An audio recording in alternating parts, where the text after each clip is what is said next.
ከጓሮ ማዕከል ያደረገ አርሶ አደር ሴቶችን ኢንቨስተር አድርጎ ኤክስፖርት ማድረግ የሚችሉ ሴቶችን ለመፍጠር ተችሏል።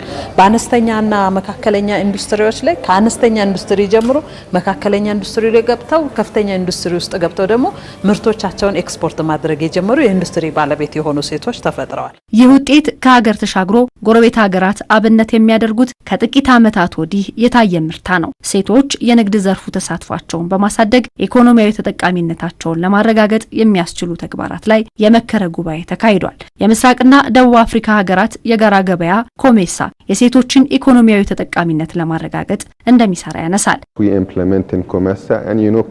ኮሜሳ በንግድ፣ በኢንቨስትመንት፣ በጤና ጥበቃ፣ በኢንዱስትሪው እንዲሁም በግብርናው ዘርፍ ላይ ትኩረት አድርጎ ይሰራል። በተጨማሪም የሴቶችን የኢኮኖሚ ተጠቃሚነት ማስፋት የትኩረት አቅጣጫው ነው። ለዚህ ደግሞ በቂ መረጃዎች አሉ። ሴቶችንና ወጣቶችን ማብቃት እንዳለብን የሚያስገነዝብ ሆኖም አግኝተናል። ይህንን ተንተርሰን አባል ሀገሮቻችን የሴቶች ተጠቃሚነት ላይ እንዲሰሩ የራሳችንን ሚና እንወጣለን።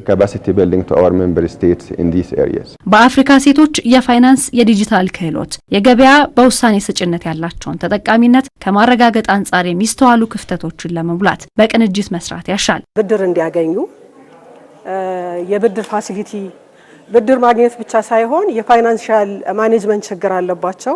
ስለዚህ የተለያዩ የካፓሲቲ ቢልዲንግ ስልጠናዎችን እንሰጣለን። የኮሜሳ ፌዴሬሽን ኦፍ ውመን የሚባል አንድ ኢንስቲትዩት አለን ማላዊ። በሱ አማካኝነት እሱ ቀጥታ ከኢንተርፕራይዞች ጋር ከስሞል ስኬል ትሬደር ጋር የሚሰራ ነው።